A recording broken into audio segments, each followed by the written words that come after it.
नमस्ते प्रणाम। मैं हूँ संजू यादव। सभी दीदी बहने का आदर सम्मान करते हुए अपने यूट्यूब चैनल पर बहुत ही प्यारा एक सुहाग गीत लेकर के आई हूँ, जो विवाह में और शादी में ज़्यादा से ज़्यादा गाया जाता है। और यह गीत है जो कि बड़े और छोटे में बहुत अंतर जो होता है। जैसे कि जिसके पास पैसा रहता है तो वो बहुत बड़ मनई कहाला, और जिसके पास छोड़ नहीं है तो एकदम गरीब में उसकी गिनती होती है। तो जो गरीब घर की बेटी होती हैं, जब अमीर घराने में जाती हैं तो उनको बहुत सारा ताना महना सुनना पड़ता है। तो बेटी अपने पिता से कह रही है कि हे पिताजी, बड़े घर में हमारी शादी मत कीजिए, नहीं तो हमारा कदर नहीं होगा। तो पिता क्या कहते हैं, कैसे कदर नहीं होगा, किस बात से, किस चीज़ से कदर नहीं होगा। हम सारी उम्मीद तुम्हारी जो है कि सारा जो है कि धन दौलत से आपकी शादी करूँगा, अपने ससुराल में जाकर के खुशहाल ज़िंदगी बिताओगी, ना तो कोई मेहना मारेगा ना तो कोई ताना मारेगा। पर ऐसा नहीं होता है। वही होता है जो बेटी कहती है, वही होता है। बेटी क्या कह रही है, बाबा जिनकरा बड़े घर भी यहवा कदर नाही होई, कदर नाही होई न हो। बाबा जिनकरा बड़े घर भी यहवा कदर नाही होई, कदर नाही होई न हो। बेटी हम देबै सोने कै थरियवा, थरिया भरल रुपया, थरिया भरल रुपया, कदर तोहरो होई, कदर तोहरो होई न हो। बिटिया रुपया से भरली थरियवा, कदर तोहरो होई है, कदर तोहरो होई है, कदर तोहरो होई है नु हो। चाचा जनिकरा बड़े घर भी यहवा कदर नाही होई, कदर नाही होई न हो।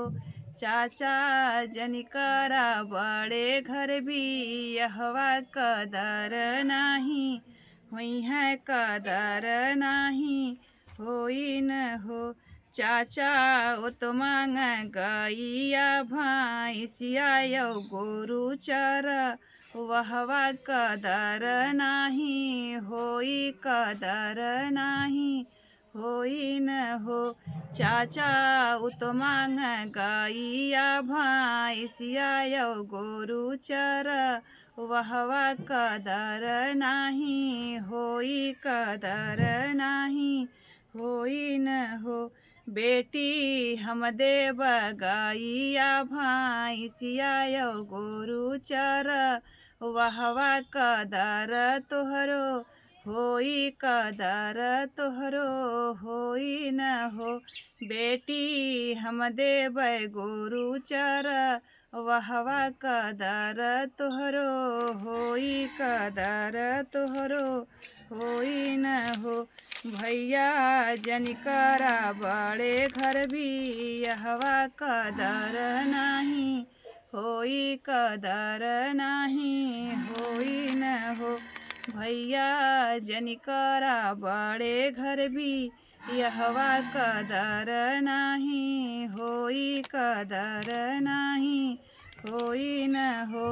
भैया ओ तो मांग गाड़ी आया अंगूठिया यौ सोने कसी, कड़िया कदर नाही होई, कदर नाही होई न हो।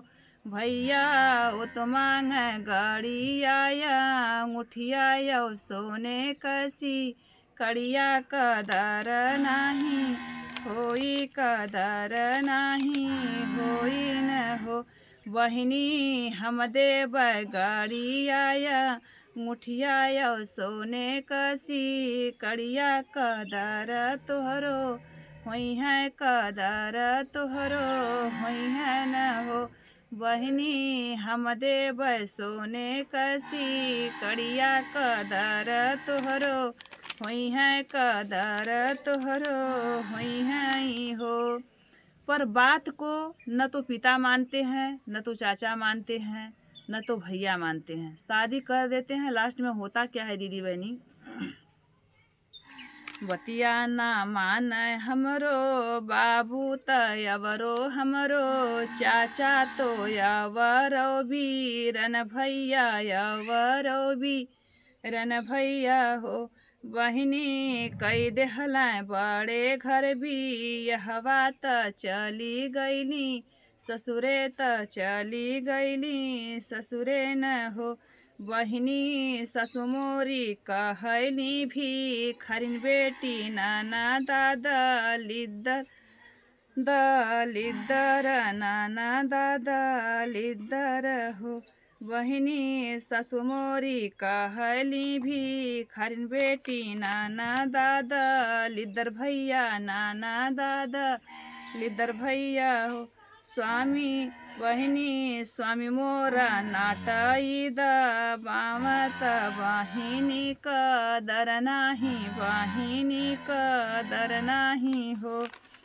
भैया जिन ब्याह बड़े घर बिटियावा तयावरो बहिनिया कुंवारे बलू रही हैं कुंवारे बलू रही हैं हो।